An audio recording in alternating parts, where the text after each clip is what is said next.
The year is 2030. You wake up in your SLSP, your shared living space pod. Your government-issued cranial implant says it's time to get up and get ready for work. A small amount of endorphins is pumped into your system. You panic for a moment as you realize your mask has somehow slipped off your face while you were sleeping. A tiny gasp escapes you. Quickly adjusting your sleeping mask, you try not to think about what horrible diseases you might have caught while you were sleeping. Slipping quietly from your sleeping hammock, you do your best not to wake any of your sleeping cohabitants.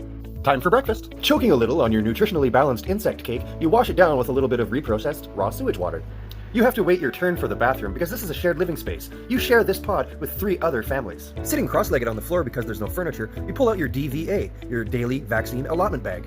You give your eyes a moment to adjust. Electric lights aren't authorized for use during the day. Pulling out your morning shot, you administer it with the extremely convenient pneumatic injection device. There's a little bit of pain at the pneumatic shot, which alerts the AI neuralink within your body. The nanotech structures that grow along your spinal column compel your brain to release endorphins. Suddenly, you feel a warm sensation spreading outward. You're content. This is happiness. You follow up your morning shot with an array of immunity-boosting medications. You follow up your immunity-boosting medications with an array of mood-regulating medications. You follow up your mood regulators with an array of hormonal treatments. You activate the subdermal implant behind your left ear because you'd like to listen to the morning news and wait impatiently through the ads. You don't have the credits to skip them. The temperature inside your shared living space is currently about 90 degrees, but unfortunately you can't turn on the AC because there's been a climate emergency declared. Finally, it's your turn, and you commence your morning get-ready routine in your environmentally friendly no-water bathroom.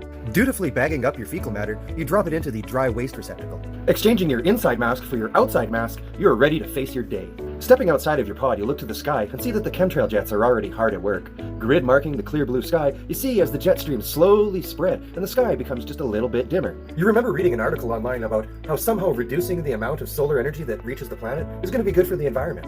A sudden nauseous feeling and ringing in your ears remind you that you almost forgot your phone. You rush back inside for your phone, sticking it back in its familiar front pocket. Walking over to your electric vehicle, you realize your battery is dead. You realize that it hasn't been charging all night. Turns out there's been energy conserving measures enacted, provincial orders. Hearing a groan, you turn and see that 2 of the other 6 people you share this commune of vehicle with have reached the same disappointing conclusion.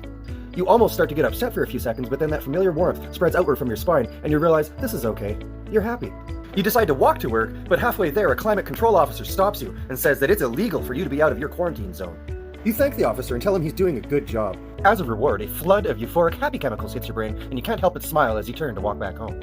A small ping sound alerts you that the brisk morning walk has charged your cell phone with the bioelectricity of your movements. You try not to think about how dangerous this morning walk could have been without an omnipresent GPS uplink tracking your movements. As you begin to compose an email explaining why you will not be at work, you notice that you've received a message from your non-gender specific life partner.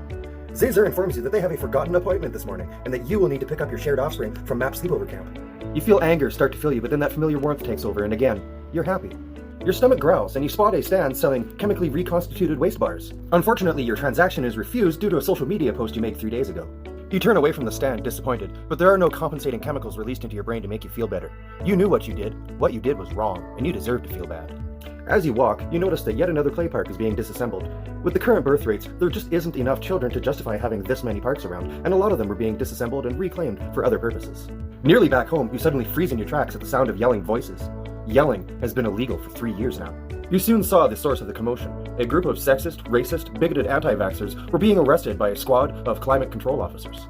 As the disgusting white supremacists continued to resist their lawful arrest, you knew it was only a matter of time and braced yourself. As a bystander, you were merely rendered immobile and dropped painlessly to the ground. As you lay there on the sidewalk with calming chemicals being pumped into your brain, you can see the anti-vaxxers beginning to drop as well, though when they drop, they appear to be in a great deal of pain. Violence and civil unrest are pretty rare now, but occasionally there will be a person who doesn't seem to understand that this is all for the greater good. These small-minded bigots would be removed from society for their safety and the safety of those around them. They would most likely be taken to one of several isolation centers located across the country. Eventually regaining your mobility when the crisis is past, you get back to your feet. You notice you've gotten another message on your cell phone. The message is from Provincial Health. They've received the stress biometrics from what you've just experienced, and they're wondering if you might be interested in medically assisted suicide. As always, you do briefly consider it, but after some thought, you check the box, no, not today.